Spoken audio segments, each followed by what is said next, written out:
I hate being around my sister-in-law because she always finds a way to cook up a mean comment about everyone else's lives, but the cherry on top was when we drew her name for Secret Santa and she sent us ideas that were 2 to 4 times the budget. My boyfriend, 30M, and I, 31F, have been together for 3 years. We have gotten to know each other's families quite well as we live nearby and can visit often. I love my boyfriend's family, except his brothers, 33M, long-term girlfriend, 33F. I called her my Sil for simplicity in the title. Let's call my boyfriend James, his brother will be Mike, and his brother's girlfriend Kelly. Kelly and Mike have been dating for 5.5 years. I truly believe she is well-intentioned, but oh my god, she's freaking terrible to be around. I get along with almost everyone I meet, but being around her actively makes feel like I'm losing brain cells. We are polar opposites, but that's not why she's terrible. She makes wildly inappropriate comments to everyone around her, has no sense of self-awareness, and thinks the world owes her something. Kelly and Mike are not in a good financial position. Kelly is unable to work because of her traumatic childhood and Mike works 50+ hours/week in construction.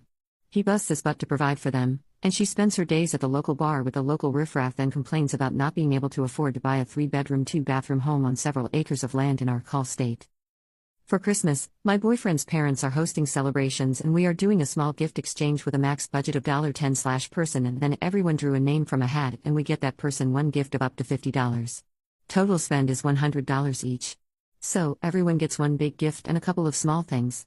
At first, we had no budget, but Mike was concerned about being able to participate, so we set a budget and James slipped Mike $200 so he wouldn't have to worry about it. It's not Secret Santa, so everyone knows who drew which name.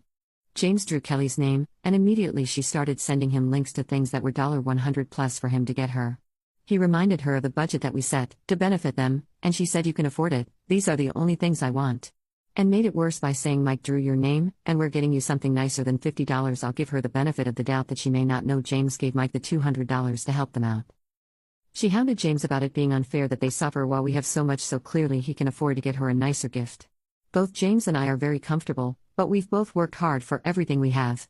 She insulted him, called him greedy, told him that he's selfish and only cares about himself and the fancy life he lives with me, and that Mike and her resent him for abandoning them. James is the kind of person who would give his last dollar away, the shoes off his feet in a snowstorm, and who acts tough but is actually just a big softie. A lot of people take advantage of that. And he caved. He got her a fancy over-budget gift. James and Mike's parents just kind of roll their eyes at her when she makes weird inappropriate comments, and their mom has confided in me that she's happy at least James picked a normal one and that she's glad she doesn't have to take care of both of her sons into adulthood. They are completely unaware of what's happened behind the scenes between Kelly and James. I'm not afraid of confrontation, but don't want to ruin Christmas by losing my mind at her. She's bound to say something or do something because she always does, and I really don't know if I can bite my tongue much longer. I am furious at her. I feel like I'm going to explode if she makes one offhanded comment or snide remark, that I'm betting it'll only take 20 minutes for her to say something stupid. It's not about the gift. We don't care about the money. To me, this is icing on the cake of her already poor behavior. To James, it's just another thing he wants to let slide because he loves his brother and it makes Mike's life easier if Kelly is happy and not complaining. How can I navigate this and stop her from taking advantage of James in the future? Talking to her rationally is futile. James did try that, and that's how we're here. Edit. Thank you all for the comments. I'm going to push pause on this account until after the holidays and will post an update if anything interesting happens. I've decided to go into this armed with a couple of the quick and simple responses that people have suggested in here.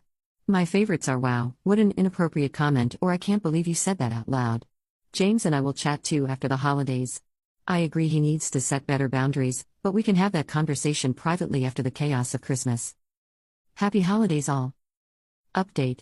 Thank you to everyone who commented. Christmas was actually lovely.